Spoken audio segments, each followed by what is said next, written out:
সিঙ্গারা বাঙালিদের কম বেশি সবারই খুব পছন্দের একটা খাবার। আর খুব অল্প উপকরণে বাসায় যদি আমরা এটাকে তৈরি করে নিতে পারি তাহলে কতই না ভালো হয়। আসসালামু আলাইকুম এভরিওয়ান, আজকে আমি আপনাদের সঙ্গে শেয়ার করব হোটেল স্টাইলের সিঙ্গারা রেসিপি। আর আমার রেসিপি যদি ভালো লেগে থাকে তবে অবশ্যই আমাকে কমেন্টস করে জানাবেন। তাহলে চলুন শুরু করা যাক।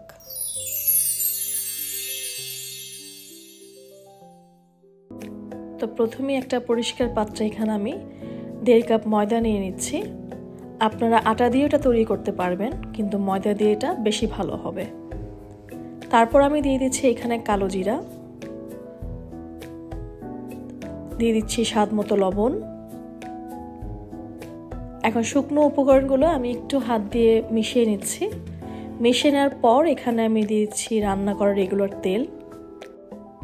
আর তেলটা দেওয়ার পর আমি তেলটাও এই ময়দার সঙ্গে খুব ভালোভাবে নেড়েচেড়ে মিশিয়ে নিব।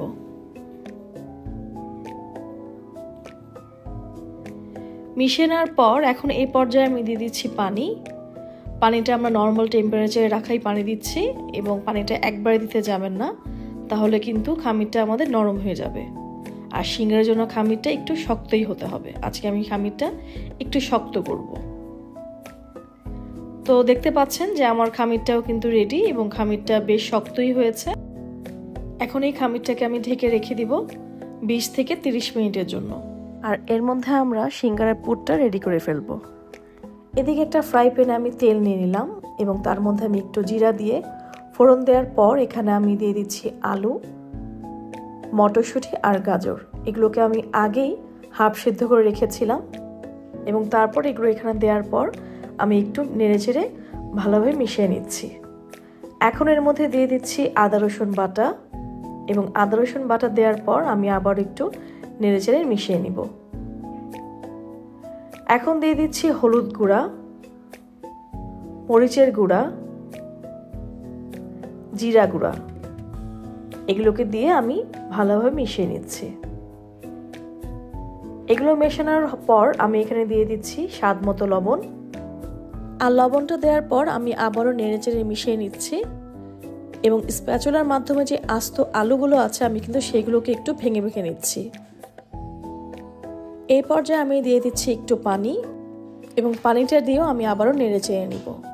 ভিডিওর এই পর্যায়ে আপনাদের কাছে একটা অনুরোধ, আমার রেসিপিগুলো যদি আপনাদের কাছে ভালো লেগে থাকে তবে অবশ্যই আমার চ্যানেলটা সাবস্ক্রাইব করবেন।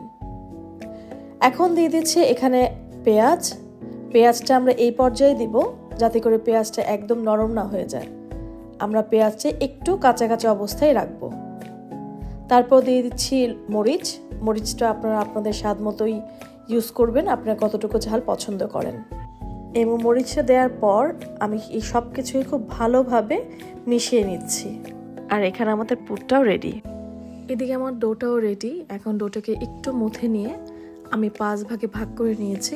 এখান থেকে আমার 10টা সিঙ্গারা হবে।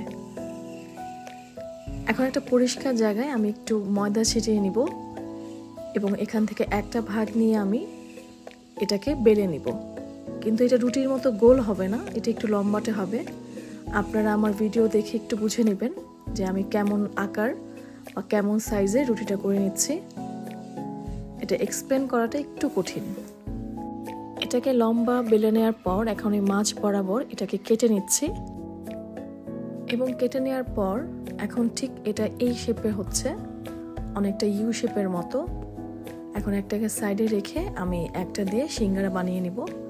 আমি এক সাইডে এখানে পানি রেখে দিয়েছি, পানিটা আমাদের আঠার কাজ করবে। আর আমি এই সিঙ্গারের শেপটা কিভাবে দিচ্ছি সেটা আপনারা ভিডিও দেখে একটু বুঝে নিন যে আমি কাজটা কিভাবে করছি, কারণ এটা আসলে এক্সপ্লেন করাটা একটু কঠিন, বা এক্সপ্লেন করাও যায় না। আপনারা আমার ভিডিও দেখে একটু বুঝে নিন যে আমি দুটো কর্নার ধরে কিভাবে এটাকে ফোল্ড করে নিলাম, এবং পানি লাগানোর পর এটাকে ভালোভাবে চেপে আমি লাগিয়ে নিচ্ছি যাতে কোনোভাবে এটা ছুটে না যায়। এখন একটা কোণের মতো করে আমি এটার মধ্যে যে পুরটা রেডি করেছিলাম সে পুরটা দিয়ে দিচ্ছি। আমি এখানে 2 চা চামচ দিয়েছি। তারপর পুরটা দেওয়ার পর আমি একটা আঙ্গুল দিয়ে ভালো মতো চেপে নিচ্ছি। এখন আমি এই যে সাইডগুলো আছে এই সাইডগুলোতে পানি লাগিয়ে নিব। পানি লাগানোর পর এখন আমি এই সাইডগুলো আটকে নেব, যাতে আমাদের পুরটা বের না হয়ে যায়। তো এই তো হয়ে গেল আমাদের একটা সিঙ্গারা রেডি।